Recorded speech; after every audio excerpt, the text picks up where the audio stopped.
Welcome to episode 1 of the Psychiatry Boot Camp podcast. I'm Dr. Mark Mullen.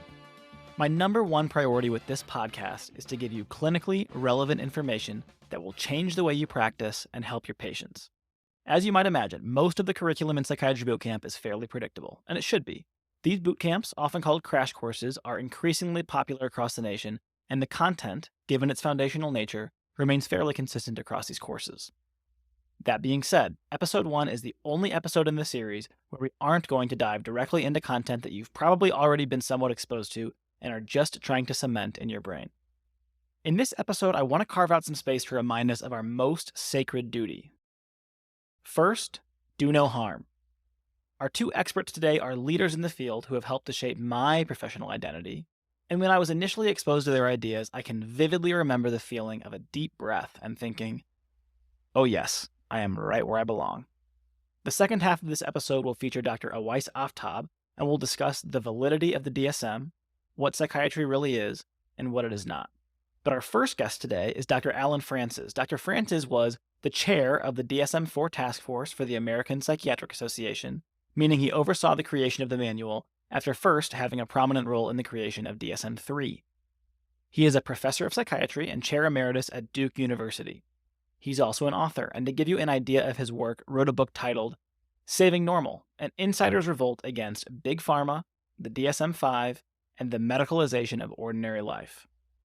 I'm also going to pitch Dr. Francis' own podcast here against my own self-interest because I found it enjoyable and nothing short of therapeutic. It's called Talking Therapy, and it's available on Spotify.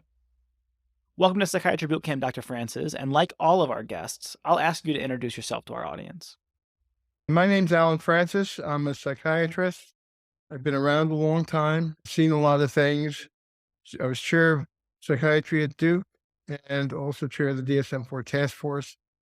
And I'm particularly interested in education and trying to get psychiatrists off on the right foot. Okay, so first question for you, Dr. Francis. Reportedly, and admittedly, this comes from your amazing podcast, Talking Therapy with your friend Marvin Goldfried. Reportedly, when you were kind of touring the DSM-IV, you remarked before a presentation that you wrote an introduction to the DSM, but you were sure no one was going to read it. So maybe that is so, but that's also why we have podcasts, because people don't like to read too much. So what was this introduction, and why was it so important? Well, the biggest mistake in using the DSM is to imagine that each of the disorders is an independent disease, and that when you have more than one disorder, that means you have more than one disease and you need more than one treatment. The DSM categories are really just constructs. They're very, very useful, but they shouldn't be worshipped, and they should be understood. They shouldn't be misused. And taken out of context, we've had the experience of vast overdiagnosis, a vast overuse of medication, mindless polypharmacy. And so my efforts with DSM-IV, which I have to admit were not very successful, were to trim the sails of the diagnostic system, to be very conservative, to get people to be very careful before making a diagnosis, that a good diagnosis is a wonderful day in the patient's life. An accurate diagnosis can be the best day in the patient's life. The previously confusing, disturbing, misunderstood symptoms take shape. We understand this problem, we have a lot of experience with it, and we have treatments for it. An inaccurate diagnosis carries all of the stigma, the risks of overtreatment without any benefit. And so the DSM-IV introduction was really a cautionary statement. Use this manual carefully. Be conservative. Don't diagnose too easily, too quickly. We didn't write this, but we should have. Diagnoses should all be written in pencil. They're hypotheses. You can't jump to a diagnosis in 15 minutes and have any confidence in it, especially in kids or in the elderly. So the introduction to DSM-IV was a cautionary statement, should have been stronger probably, about its misuse clinically, misuse in forensic settings. It wasn't read, and that's why I do podcasts, to try to get people to be more careful in their diagnostic habits and less careless in prescribing medication. Well, that just sounds like your book, Essentials of Psychiatric Diagnosis, is what that sounds like. Yep. Okay, so to put a fine point on it, what are your most pressing concerns in terms of psychiatric harm? Well, I've worked with experts, I guess several thousand experts over the years, and no expert ever said to me, my diagnosis is being overdiagnosed, that we should trim the sails of my diagnosis, that we should make the criteria stricter. Every expert always loves their pet diagnosis, argues for it, wants to expand the criteria, worries about the missed patient, never worries about the mislabeled patient. And what this has resulted in is a diagnostic system that's way bloated. It's way too easy to make the diagnoses in the system, and some of the diagnoses that are in the system perhaps shouldn't even be there. And so we have a system now that's overdiagnosing, especially the worried well. And meanwhile, we have millions of people with severe psychiatric illness who aren't getting the treatment they need. We have 600,000 people with severe psychiatric illness who are either in prison or homeless on the streets, that we're overdiagnosing the mildly ill and the worried well, and we're terribly neglecting, shamefully, horribly, disgustingly neglecting the people who most need our help. So the system is too expansive at the mild end and not nearly enough focus at the severe end. You've stated in the past something to the effect of therapists are born and not trained. And I think at first glance, this phrase is enough to at least raise an eyebrow. What did you mean by this? I didn't say it exactly that way. What I said, great therapists are born, not made. That's a very important distinction. Great therapists are born, not made. That good therapists can be made better with training or worse, and that bad therapists are usually untrainable. And what I meant by that is there are some people who are in therapy who shouldn't be there, who just don't have the interpersonal skills, and it's not something. Well, I'll learn it on the hoof. The interpersonal skills you learn from birth. You have a lot of the capacities inborn, and you're nurtured in an environment that enhances them. But that's a very small percentage of psychiatrists or psychotherapists. A very tiny percentage shouldn't be in the field. The really great ones are great because they just were a combination of born that way and early nurturing. And you can make them a little bit better, maybe, but you can make them worse. I've known people who started out as great therapists in their PGY1 year, who by the time they finished psychoanalytic school or cognitive behavior training had become robots and were much worse than they were when they began. Training can make people worse if you don't follow the patient. If you follow your supervisor or a manual to the detriment of following the patient, you're not really learning to be a better therapist, you're becoming a worse therapist. So the purpose of training, and training is very important. I spent my whole life doing training. It's not like I don't like training. But the purpose of training is to take the skills, the interpersonal skills the person was born with and developed before they ever began seeing a patient, to take those skills and enhance them, making them more sensitive to themselves, more sensitive to other people, better in interacting, just better people. Training can be very valuable in that. The techniques that inform the different psychotherapy schools are all valuable. So training shouldn't I don't like training that says we're a psychodynamic program, we're a cognitive behavior program, we're straight a medicine program. That any program that sells itself in a reductionistic way is, oh, we do this one kind of treatment, is going to sell the patient short, because there isn't one hammer for all the different complex problems patients present with. And every reductionistic model in psychiatry is just dead wrong, that people present with great complexity of problems, and we have to be prepared to meet them where they are rather than where our training program has taught us to be. You used a phrase there that I hear from you a lot: follow the patient. And I imagine that if I was your supervisee, I would have a track of your voice saying that in my head on loop every time I was doing psychotherapy with a patient. Follow the patient, follow the patient, follow the patient. But Dr. Francis, there's, to my knowledge, not been a very good manual written about following the patient. So how am I supposed to know what this means? How do I follow the patient? Yeah, it's tough. And I never wrote a book on follow the patient because it's really so individual. It's hard to make generalizations that help you follow the patient, that most generalizations distract you from the patient. One of the things I would always say to people I supervise is don't take what we say today too seriously for your next session, because then you'll always be 1 week behind. That what you learn in supervision, what you learn from theory, what you learn from learning manuals, is mostly to provide a context that's available to you not to provide a driven kind of, I'm going to go into this session with this in mind. Whenever people get supervised, the tendency is to see the thing they learned that week in every one of their patients. There's a kind of, oh, I got this idea, and now they see it in each and every one of their patients. It's really important to be there for the patient, to realize that this is the most important, maybe one of the most important experiences the patient's ever going to have in their life. Even if it's a medication visit, even if it's a 15-minute visit, you never know when you might say something that will have tremendous impact on that person's life. I've worked whatever job I had over the whole time of my career, I always supervised in the emergency room because I thought the emergency room was the best learning experience, the most vivid time to learn psychiatry, the most acute problems, the most complicated problems, the most varied problems. Also helping you understand the community, helping you to understand your treatment system and how it interacts with patient need, puts you in touch with families. Best learning experience in psychiatry is the emergency room.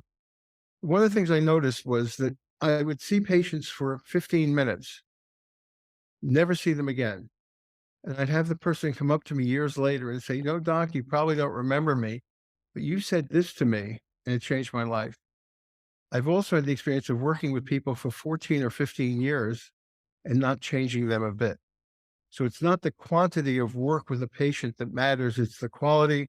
It's the situation they're in.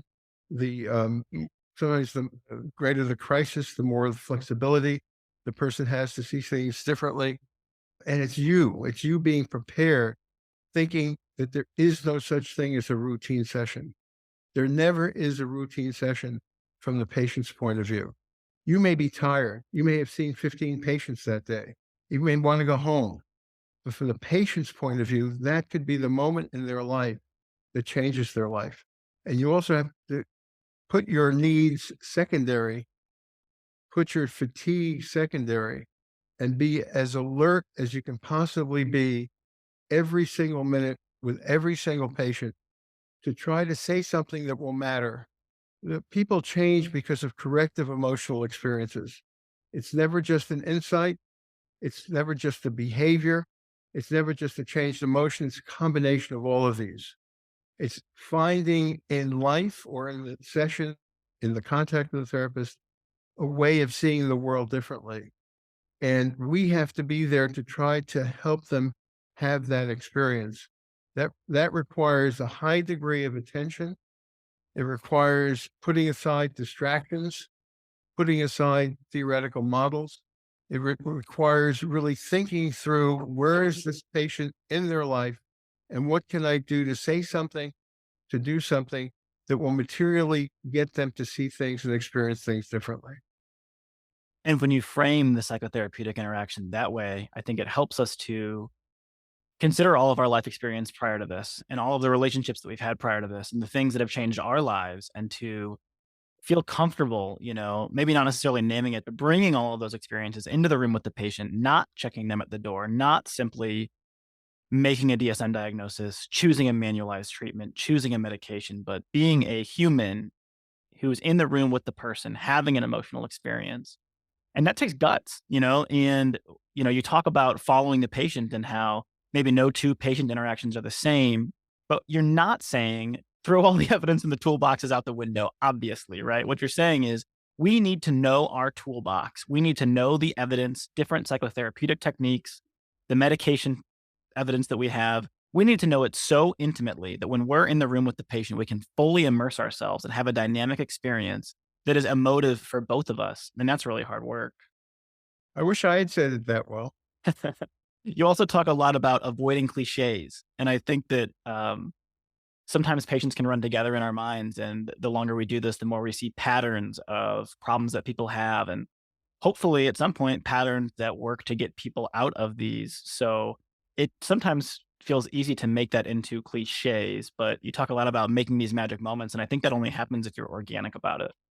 Yeah, and poetic, um, finding ways of saying things that will deeply impact on a person's emotional life, that will have them see the world differently, that will have them behave differently. Um, a lot of psychiatry is science that we have to learn a tremendous amount about how the brain works. We have to learn a great deal about how the medications impact with the individual types of problems, which receptors are involved with which networks are most likely to be involved with which disorders. We have to learn a lot of science. We have to learn the science of psychotherapy research, what's been understood from the studies we have available about what works with what problems. But a lot of it, when the rubber hits the road with the patient, is art. The science has to be, as you put it, the background of what we do, the unconscious of what we do. But the focus to the patient is not going to be, usually not going to be quoting scientific studies, although I'll stop myself. With some patients, the very best thing you can do is quote the literature. So when people are feeling, especially people who like to have control, who like to feel that they understand things, when trying to explain why this diagnosis, not another, why this treatment, not another, we have to be very good in common sense terms in explaining what we're doing. If we can't explain clearly to a patient what we're doing, we probably shouldn't be doing it. Anything that requires a jargonistic explanation is usually BS. That everything we do can be and should be reduced to simple language that makes enormous sense and that has an impact on the patient. I'm glad that you brought up the higher level science because I have a bone to pick with you. So I spent 4 years in medical school learning the most state of the art science in human history to put it into my brain. And now, consuming some of your work, it sounds like you're trying to tell me that most of what I do, at least in a therapeutic sense, dates back to ancient Greece and Epicurus. So, my question for you is seriously? Yeah, first of all, it wouldn't just be Epicurus. The Epicurean philosophers had a tremendous influence on psychotherapy, but the Stoic philosophers had an even larger influence in cognitive behavior therapy. And both Beck and Ellis, who jointly started cognitive behavior therapy, both acknowledged in their early papers how much they owed to the ancient Greek Stoic philosophers. So yeah, psychotherapy is not something that was invented in Vienna in the 1890s. Psychotherapy is part of the human tradition. It goes back to the shaman, to the priest. That we've had that makes our role even more important. That if we had invented this role, it might be superficial, but we're filling a role that's a basic need of individuals that's been important in the evolutionary history of humanity. And we have the privilege at this point to be the profession, or one of the professions that's filling an ancient, much needed role in humans. And what about the science? What I say is that, with regret, is that the intellectual adventure of the last 40 years in trying to understand neuroscience is probably, along with trying to understand the quantum, probably amongst the most exciting adventures, understanding how we work and why we were, ever since Darwin, actually, the intellectual adventure since Darwin. Darwin greatly underestimated as the major figure in psychology. But ever since the understanding of evolution and the almost simultaneous beginning understanding of the neuron, both of these things were happening at the same time in the 19th century. The synapse was understood very shortly after evolution. So the brain science and evolutionary science were moving along hand in hand. This is one of the greatest phenomena, one of the greatest intellectual adventures of mankind. However, although the NIMH has spent the equivalent of, I don't know, 50, $60 billion over the last 40 years in today's dollars, all of the neuroscience that's so exciting and explaining how the brain works, as much as it's given us a tremendous foundation in understanding the brain and behavior, none of it has helped a single patient. That the brain is the most complicated thing in the known universe. There are probably as many neurons as there are stars in our galaxy, about 85 billion neurons. There may be 300 trillion synapses.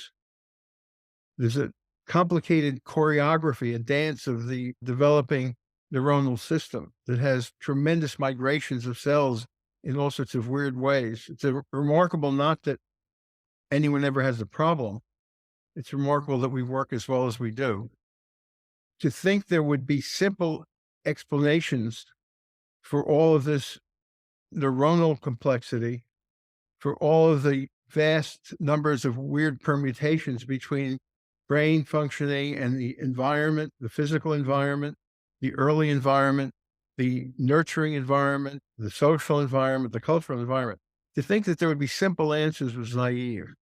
When we did DSM-III in the 80s, there was a lot of excitement in some quarters, not me, but there was a lot of excitement in some quarters that with a reasonably reliable diagnostic system, we would have quick answers about what was the science underlying the disorder. The feeling was that if we had primitive answers before then, it might be because the diagnostic system was itself primitive. That if we developed a reasonably competent diagnostic system, all of the puzzles would be solved. And in the 80s, there were numerous studies on the gene for schizophrenia, the gene for bipolar disorder, the gene for panic disorder. Everyone was very excited with the idea that there was a simple genetic answer. There were all sorts of studies about the brain imaging of schizophrenia, the brain imaging of the various other psychiatric disorders. None of these studies replicated. Every simple answer study to a complex problem in understanding brain and behavior turns out to be wrong. Every reductionistic, this suggests that blah, blah, blah, turns out doesn't replicate. I was on the NIMH study section that did finance psychotherapy studies around the same time in the 80s. And we only, over the course of the years, maybe funded $30 million worth of studies. But those studies, a tiny percentage of the NIMH budget, funded Marshall Linehan's DBT, Tim Peck's CBT. These have helped by now millions and millions of patients. The enormous investments, at this point, 90% or more of the NIMH budget is pure biological science, doesn't even touch clinical work. And in the 10% that touches clinical work, most of it is pretty irrelevant to decision-making in the office. So we've developed a brain institute that doesn't focus on patients. We have, during the 60 years is it 60 years? Yeah, it's almost 60 years I followed psychiatry since the beginning of medical school.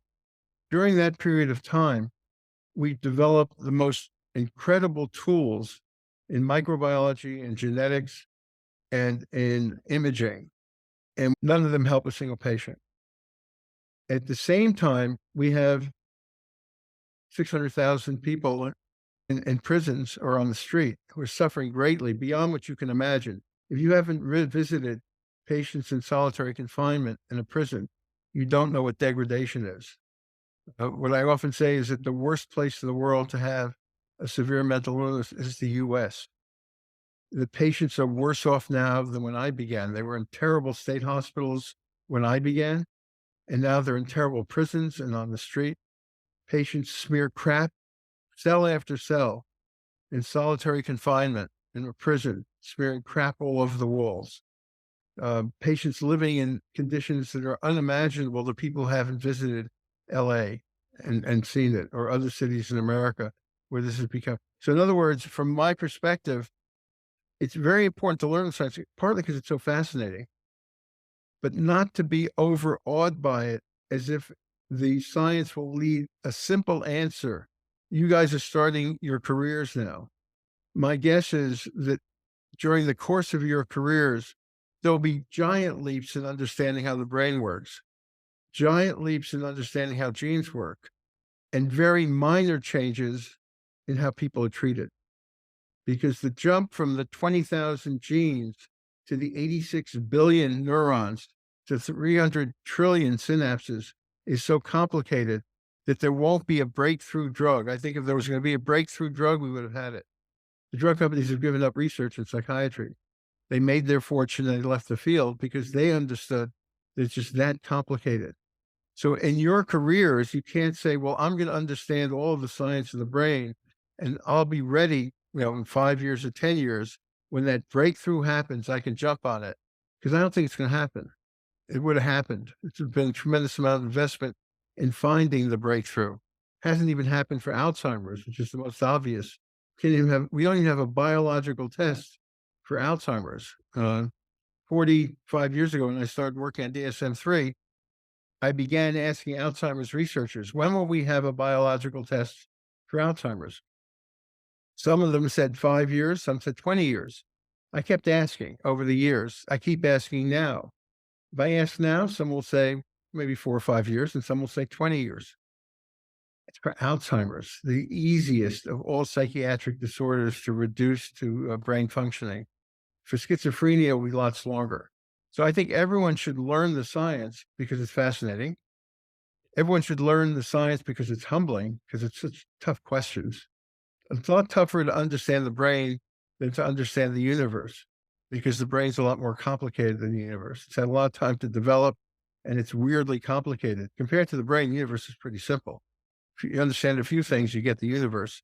To understand the brain, you have to understand trillions of permutations. So the major point for a young person starting psychiatry, I think, is to learn the science, but not be enslaved by it. And not think, well, okay, I'm a scientist of the brain. I don't have to be a healer of the person. And to develop yourselves in the context of learning how to heal. And that healing doesn't have to be formal psychotherapy sessions. For me, psychotherapy is everywhere all the time. Psychotherapy is happening all the time. And it happens in the shortest contact you have with the patient. Don't think of it as, oh, I'm just writing a prescription. From the patient's point of view, that could be the moment that changes their life. Yeah, I think the science is sexy, right? The science is very sexy. And at that price tag, it ought to be. But it certainly makes you wonder, what would have happened had we invested those taxpayer dollars in community psychiatry programs, as was promised, in stable housing programs, et cetera. Which I guess we are investing in stable housing now in terms of the prison system, which you mentioned. But Way too little and way too late. And really terrible. One of the most dispiriting things for me was when the Biden administration was discussing infrastructure, which is obviously tremendously important for the country as a whole in all sorts of areas. Not one single mention was ever made about improving the infrastructure for the severely mentally ill. That every conceivable form of social as well as physical infrastructure was considered. No one ever mentioned what's happening to severely mentally ill. And I think it's an important point for career decisions that the noblest thing a psychiatrist can do now is help the sickest patients. And that people, I hope, will not have the idea that the best patient is the patient who doesn't really need that much help. That the most comfortable patient is the most rewarding patient. That I want an easy patient or I want a good patient. I always, wherever I work, would feel the hairs on my neck go up. And I don't get angry easily, but I would get angry at anyone. I want better patients. I've never really I've only met in my whole life maybe a handful of people I thought were bad patients and who shouldn't be in treatment. They were criminals and should not be in our system. But by and large, I've never met any considerable number of bad patients. I've met some bad doctors. I've met some bad therapists. Very rarely is there a bad patient. And the therapists I've respected most, the psychiatrists I've respected most in my career are the ones who wanted to treat the most difficult patients, who felt that both as a personal moral imperative, felt it as a kind of human desire to be helpful, and felt it as a professional challenge. That the desire to work with severely ill people is, to me, an indicator of someone who really I will respect the most as a professional. And people who gravitate toward the easy patients, they get the best results because the placebo response rate for easy patients is enormous. And just being in the room, most easy patients are going to get better. You can just be there. You don't have to do anything that makes a difference. But to feel that you've helped someone who wouldn't have gotten better, the more severely ill the person is, the placebo response rate starts reducing to zero. When you help someone who you have a strong sense would not have gotten better without you, there's no greater reward in professional life, and in some ways, no greater reward in life than having been able to do that. So, Dr. Francis, I'm glad you brought up Marshall Linehan and DBT and the manualized therapies and the NIMH funding committee that you sat on. My understanding is that many of these so-called evidence-based therapies had to create manuals in order to design proper studies, get funding from the NIMH. And in medical school, therapies that have corresponding manuals are taught as the gold standard. And in some cases, I think the only thing that many doctors know about psychotherapy. But you've also levied some concerns about manualized therapy. Could you go into some of these concerns Yeah. for us? First of all, the manuals have served a wonderful purpose so that you could not get funding without a manual. If the treatment is not being delivered in some reliable fashion, you can never get the standardization of medication, this pill with this chemical and this dose. But if the therapy is completely, given in individualized ways by each therapist the way they like doing it, you could never generalize from the study to understand anything about what the therapy was doing. It would be more the aggregate of the individuals. So we required manuals, but there and the manuals have had another great practical benefit that across the world in many different countries, the provision of manualized treatment that led to research studies proving that the therapies worked as well as medication led to reimbursement for therapy. So that for most mild to moderate problems, psychotherapy does as well as medication, maybe a little slower, but it has much more enduring effects. And this led to, in many countries, the reimbursement for psychotherapy going up, which allowed there to be more therapists and reduce some of the over reliance on medication. The downsides are people taking the manuals too seriously. So, like the manuals that were developed by the Beck Institute, by Tim Beck, who's the founder, and by Judy Beck, the current wonderful leader. I think she's the best therapist in the world, Judy Beck in Philadelphia. I think they themselves have said over the decades, these manuals are for research purposes. They don't train to the manual. It's important to understand the concepts, but as you said earlier, and better than I've said it, it's important to understand the concepts so they're automatic, but not robotically repeated in a manualized fashion. And the tougher the patient, the less you can depend on a manual. The more you have to be flexible and follow that patient where they're going according to their needs and their pace. So I think reading manuals, studying manuals, learning manuals, making manuals part of your unconscious armamentarium, very important.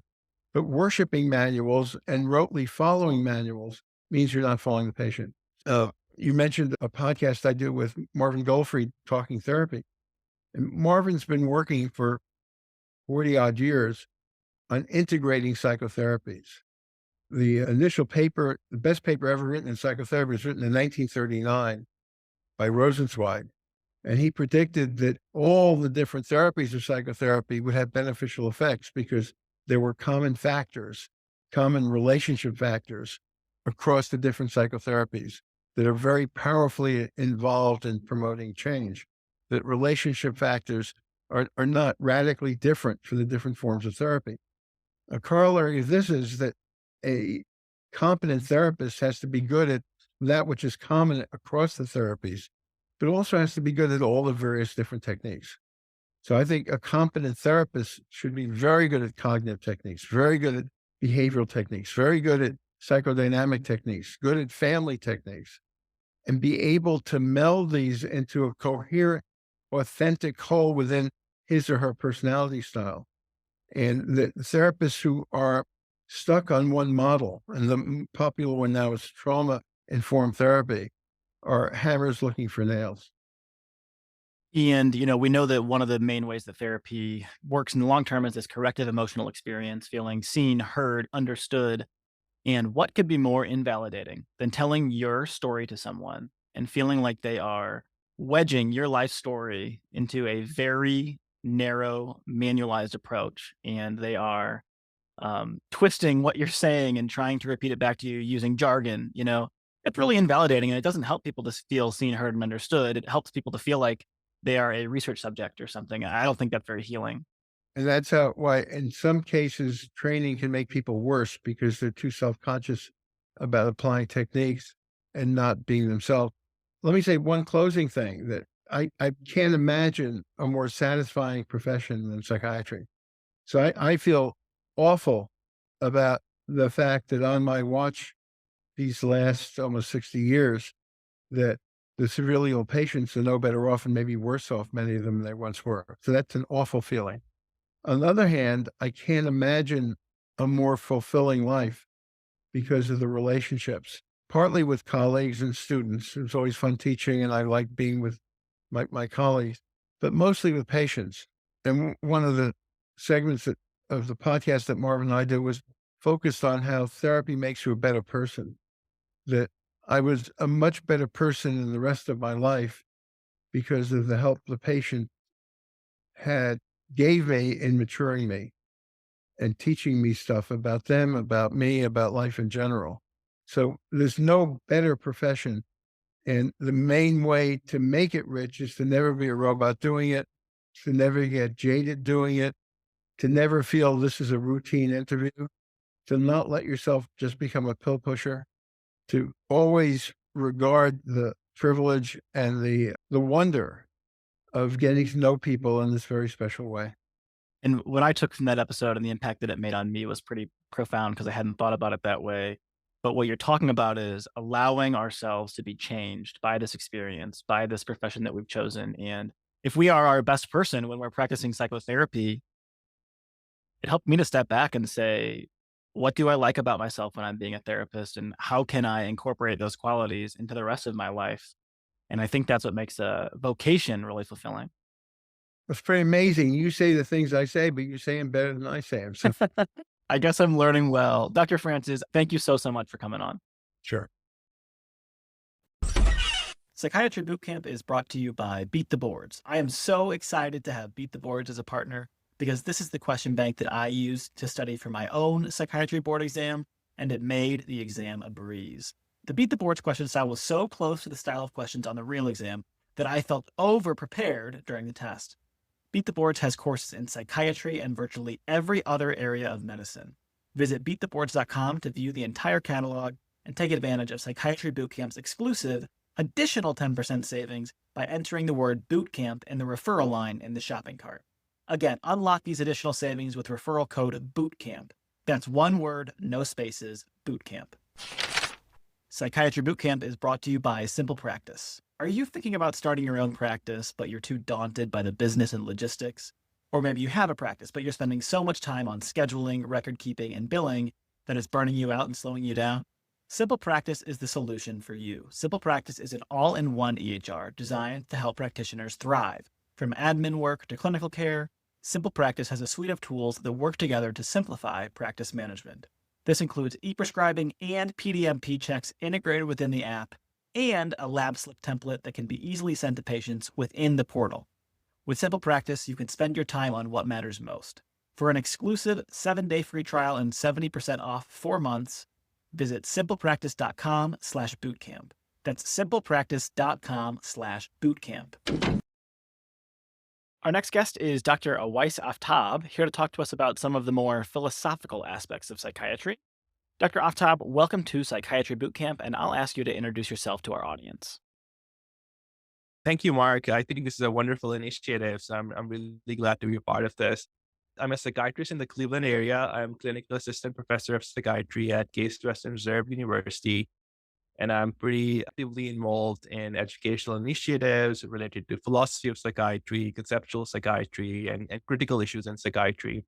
So I'm pleased to be talking about these issues in this episode as well. And I'm very active online. I'm active on Twitter. I recently started a Substack newsletter, Psychiatry at the Margin, where I explore a lot of these conceptual and critical issues in psychiatry and sciences in detail. And some readers may have seen my interviews for Psychiatric Times for this series called Conversations in Critical Psychiatry. Awesome. So I thought that I would just kind of start us off with some light content to get us warmed up.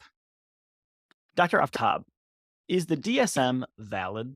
So I think, the challenge in answering this question and similar sorts of question is, I think we have a very binary understanding of validity when we generally talk about mental illness and psychiatric disorders and psychiatric classification. So either something is valid or completely valid, or something is invalid and completely invalid. And, there's not a lot of kind of gray zone or sort of like, nuance in our thinking about it. But if we look at the actual scientific debates and the philosophical debates around this issue, things are not quite so clear cut. This is because there are different types of validity, and different types of validity are trying to capture different things.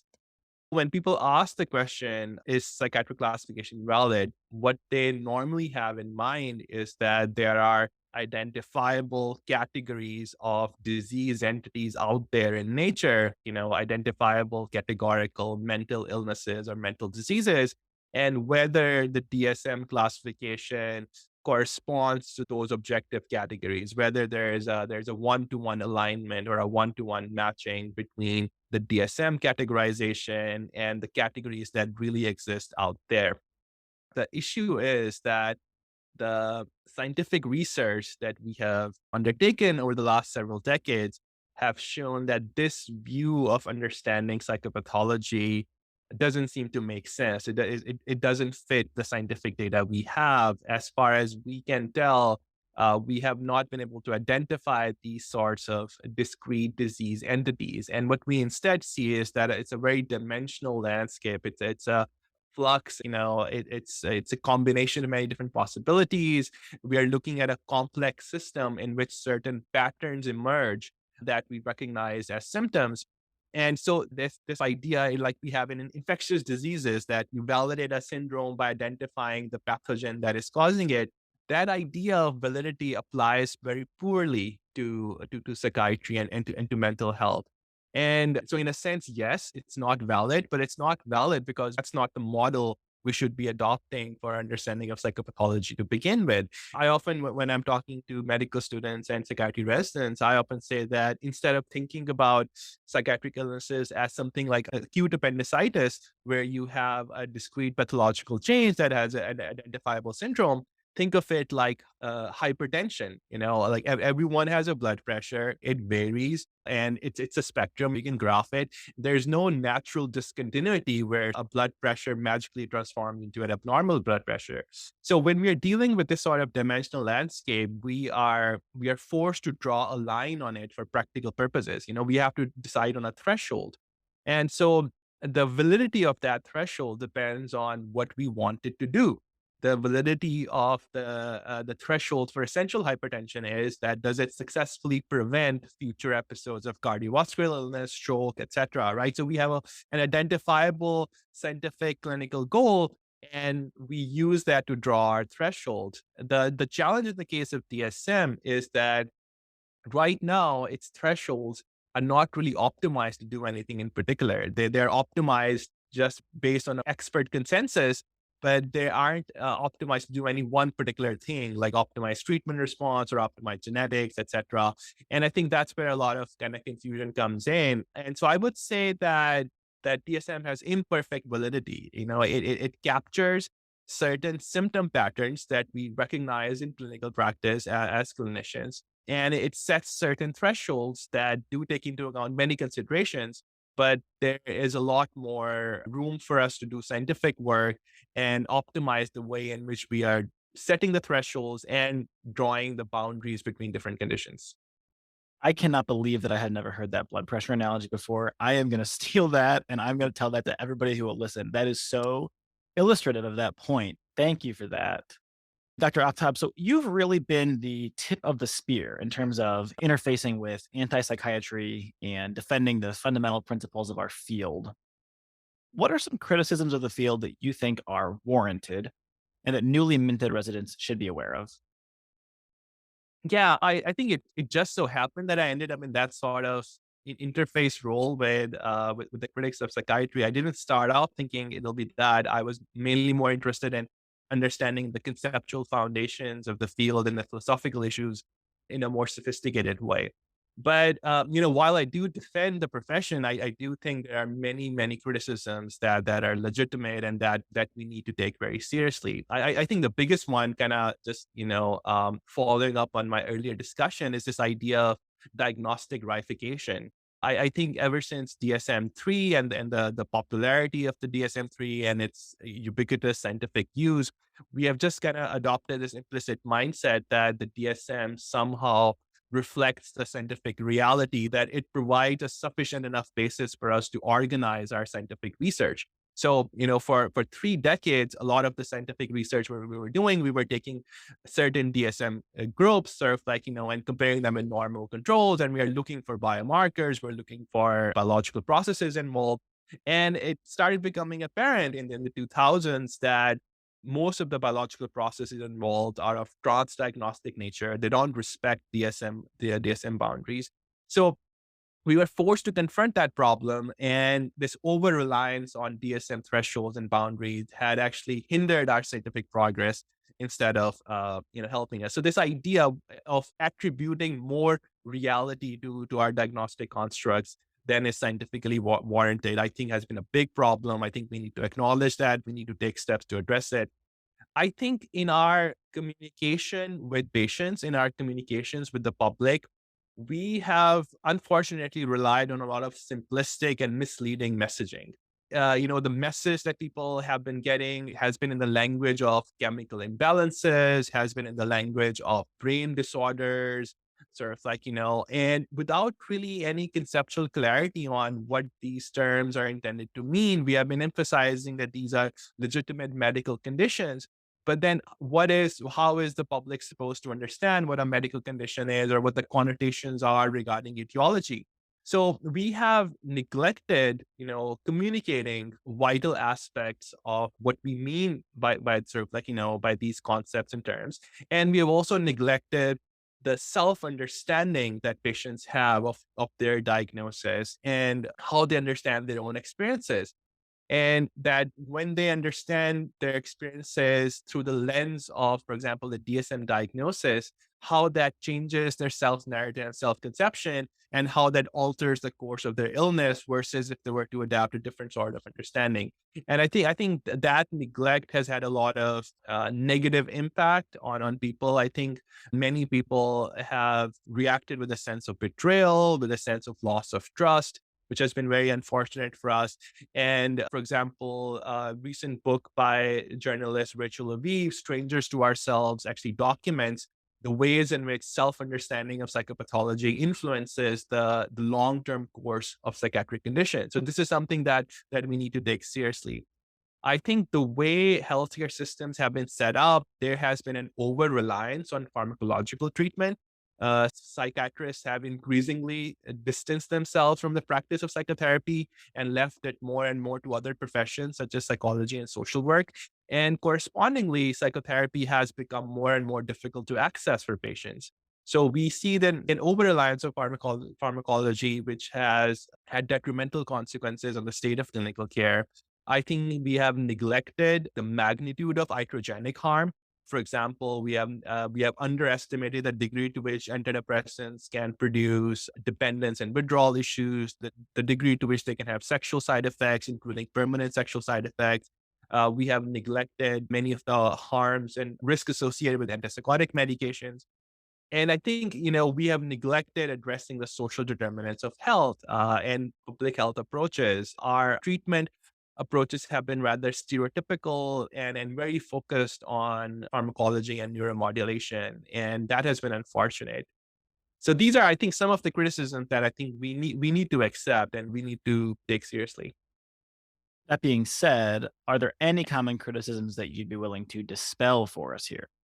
Yeah, I think some of the criticisms we encounter in the public kind of border on stereotypes. That disorder concepts, for example, can only be understood as brain diseases or neurobiological kind of pathologies. And so there's this idea that anytime you call any condition a disorder, whether this is like ADHD or, anxiety, that you're positing that somehow the brain functioning has gone wrong, that there's a pathology there, that the brain is broken, for example, as some people might say. And so the people interpret that in a very stigmatizing sort of way, and that it doesn't have to be the case. This is not a necessary implication, but unfortunately, there are some people who think that that's the only interpretation that is valid.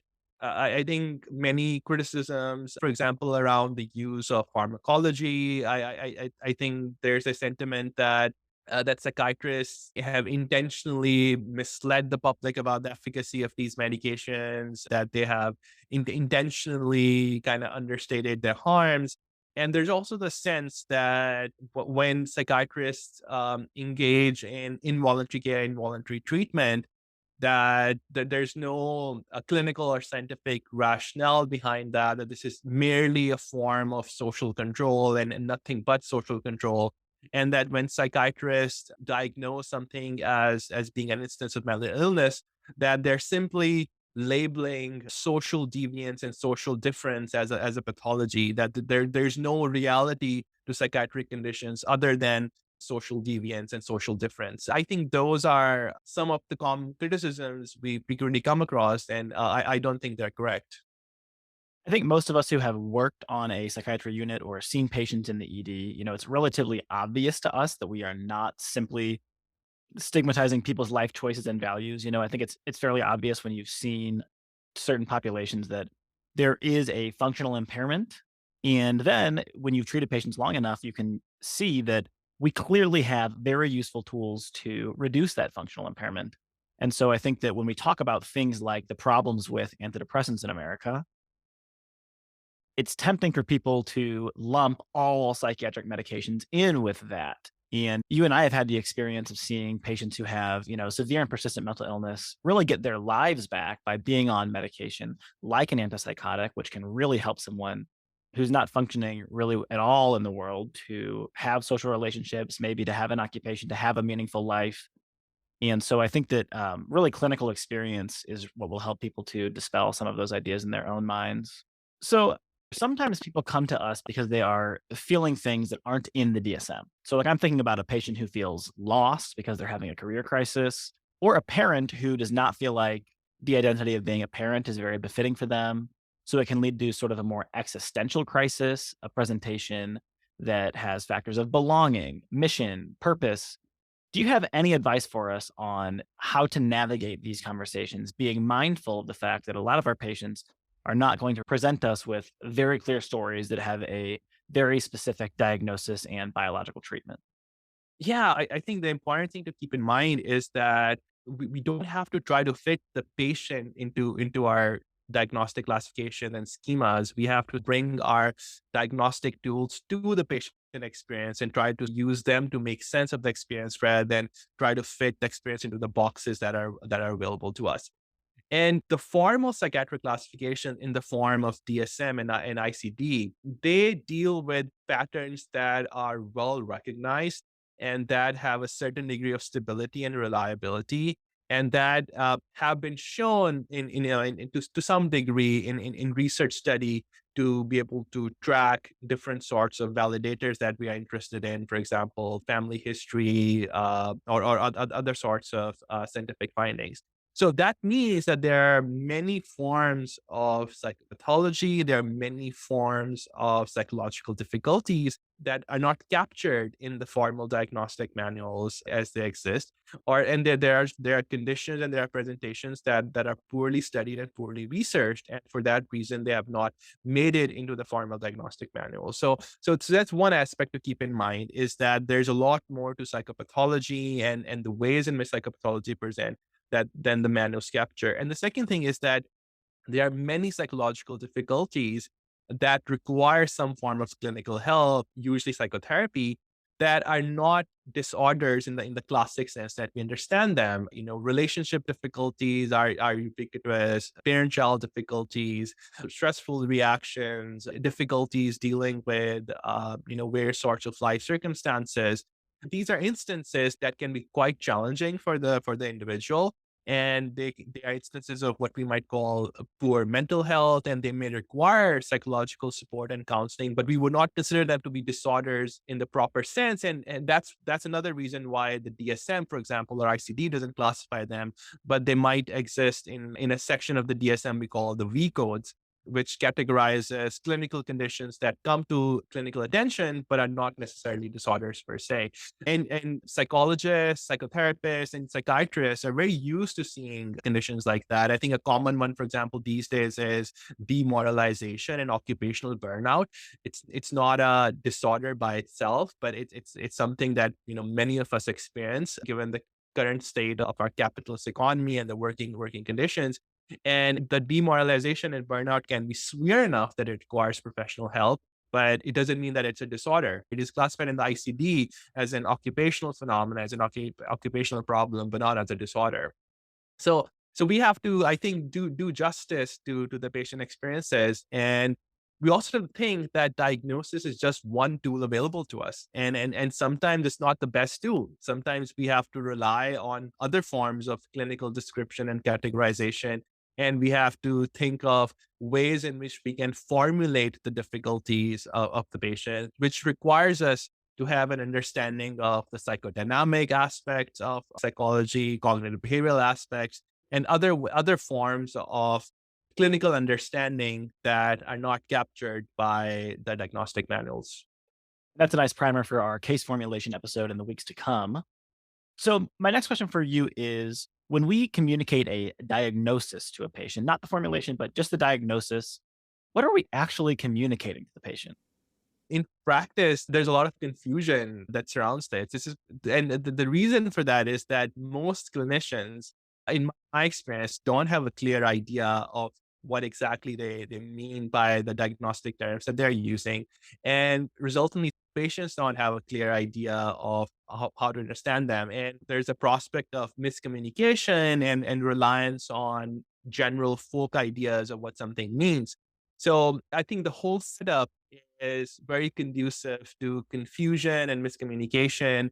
I think this is particularly the case when it comes to terms like disorder. When a clinician, for example, tells a patient that I think you have a disorder, what does that communicate to the patient? For some clinicians, all it might mean is that the clinician is saying that I think you're suffering. I think you're in distress. I think you're having a negative functional impact on your life. There is impairment. And we have medical ways of understanding this impairment and distress, and we have medical ways of treating it. And this is what the word disorder is intended to capture. But the patient might understand it in very pathological terms, that there's a disease process going on in your brain or in your mind. There's a discrete identifiable pathology. There's a broken part, etc. So there are these different aspects and connotations of disorder that might not be communicated very well. Similarly, I think when a physician or a clinician says, "I think you have major depressive disorder," which is a medical disorder, a medical condition, we don't talk about the relationship between that diagnosis and the social and psychological context in which the patient is experiencing those difficulties. The danger is that the patient might get the understanding that these symptoms are arising from some sort of autonomous biological process that has no relationship to the rest of their psychological life and to their social life, and that these depressive symptoms are, independent of our personality and our social circumstances. When in fact, depression, symptoms of depression, anxiety, many other mental illnesses, they are heavily context dependent. They're value laden. They have phenomenology that we can explore, we can discuss. They have hidden meanings that can be analyzed. And so the risk is that we alienate patients from their own emotional lives and from their own social circumstances if we do not communicate the relationship between the diagnosis and the context, which, in most cases, clinicians are not doing. Hit the nail on the head, Dr. Aftab. I think there's a real threat in not explaining this well to a patient, because it can allow a patient to say, "Oh, I have this diagnosis and I have this doctor here and he's going to fix me. He's going to prescribe a medication and my life is suddenly going to get a lot better because I'm no longer going to have this disorder." And it can really get in the way of progress in treatment, because it can really prevent someone from feeling like they have self-efficacy over their situation, because there's some external nefarious force that is burdening them, and of course it's biopsychosocial, spiritual, but there's a real threat in allowing people to simply name and externalize something. I think this comes up a lot across the entire diagnostic spectrum, and especially lately as people are consuming a lot more popular culture on psychiatric diagnoses and often not with the appropriate nuance included. Exactly. I think we're seeing this usage of diagnostic terms across social media, on TikTok, and the negative ways in which it is being used. Okay, I would like to pull out one caricature of psychiatry that's mentioned in an article by Dr. Daniel Moorhead, where he's sort of giving what he sees as common criticisms and laying them to rest. So he's sort of giving a defense of the field. Now, you wrote a really thoughtful response and covered many of the finer points, but I want to talk about one of the broader assertions. So Moorhead says that one of the most common critiques of our field is, quote, psychiatrists are biological reductionists and pill pushers who diagnose and prescribe everyone they see, regardless of their condition. So I have a couple questions for you on this. The first one is that true? So this is a question that can be answered by like a simple, like, yes, no answer. I think there's some truth to that. And it's important for us to understand what that is. One is that even if this is not a true portrayal of how psychiatrists think and how they act, we have to keep in mind that this is how we can come across to patients who don't have access to what we are thinking and our clinical reasoning. Because from the patient perspective, if they show up to a psychiatrist with their clinical psychological difficulty, some sort of problem they're having, and the psychiatrist spends just like 10-15 minutes with them, goes through a list of symptoms, kind of like a checklist sort of approach, gives them, oh, you have generalized anxiety or you have major depression and it's a medical disorder. And here's your, prescription for that. If that's all they do, the it's the sense the patient is going to leave with, that, oh, they're not interested in my psychological life. They're not interested in making sense of my symptoms. They're not interested in exploring them. All they're interested in is, checking, tick boxing the symptoms, giving me a diagnosis and giving me a medication. So one is that, there's a reason why this stereotype exists. And the reason this stereotype exists is that because a lot of patients are leaving their clinical encounters with this impression, unfortunately, whether we like it or not, we're practicing in a lot of, system constraints. We don't have a lot of time. We don't have a lot of resources, but that's something to be mindful of. The second thing is that yes, most psychiatrists I know are quite open to psychotherapy. Most psychiatrists I know work with some sort of a biopsychosocial kind of formulation model, but it is the case that many psychiatrists, I think, overestimate the efficacy of medications and underestimate the therapeutic value of psychotherapy. And it is the case that many psychiatrists overestimate the biological contributions to mental illness, and they heavily conceptualize psychological phenomena in terms of neurological phenomena, in terms of sort of like brain processes, as biochemical processes, genetic processes, or brain circuit disorders, etc. So there are these tendencies that even if we are not pill pushers in the absolute sense or reductionists in the absolute sense, there are these tendencies towards overusing pharmacology and tendency towards over attributing causality to biological processes that we need to be mindful of. That's awesome. That is so clear and concise for us. The next follow-up question on this would be, as a faculty member, what do you do to ensure your graduates don't fit that caricature?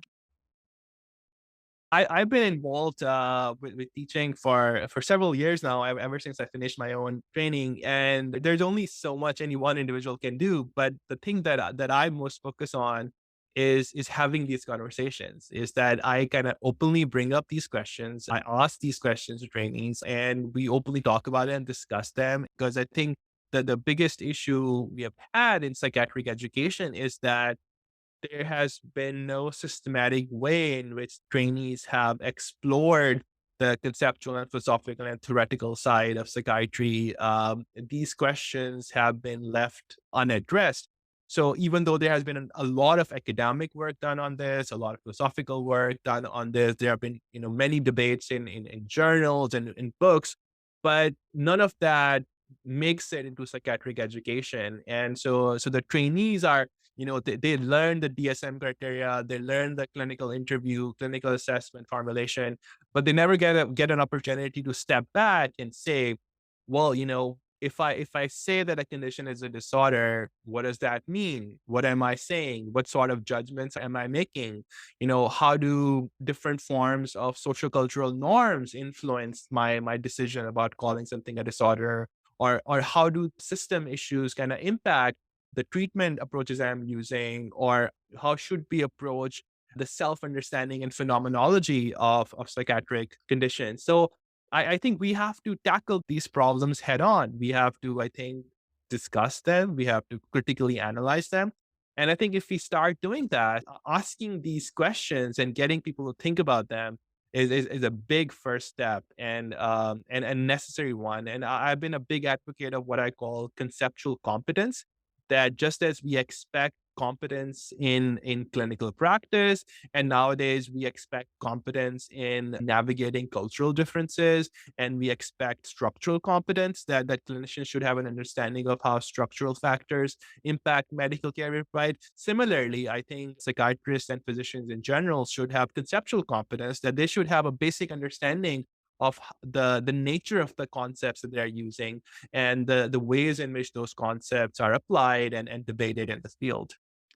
And I know you're certainly driving the field more toward that direction. And I hope that our listeners will consider subscribing to your Substack or following you on Twitter or anything to get more kind of exposure to these deeper ideas. And that's why we're starting Psychiatry Boot Camp here, because just finishing medical school, we've learned about diseases and treatments and biological markers and imaging studies. And that's not very helpful to us in psychiatry.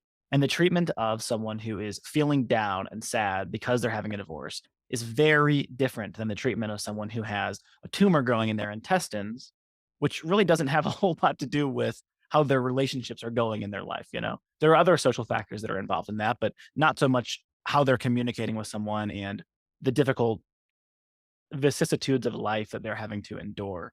You mentioned demoralization and capitalism earlier. And when I think about why psychiatry has been placed into the place that it is today in 2023, the question is, who's driving the bus? What interests are we pursuing in the industry of healthcare? And are we pursuing the best interest of the patient? And my hope is that by listening to Dr. Francis and listening to you, our audience is going to always remember that we need to treat our patient as our number one priority, always follow the patient, not take the manual out of the context or wish it was intended, feel empowered to move into the psychological, social, spiritual, cultural realms, and really make sure that they're taking a whole person approach to treatment. Dr. Aftab, do you have any parting thoughts for our listeners?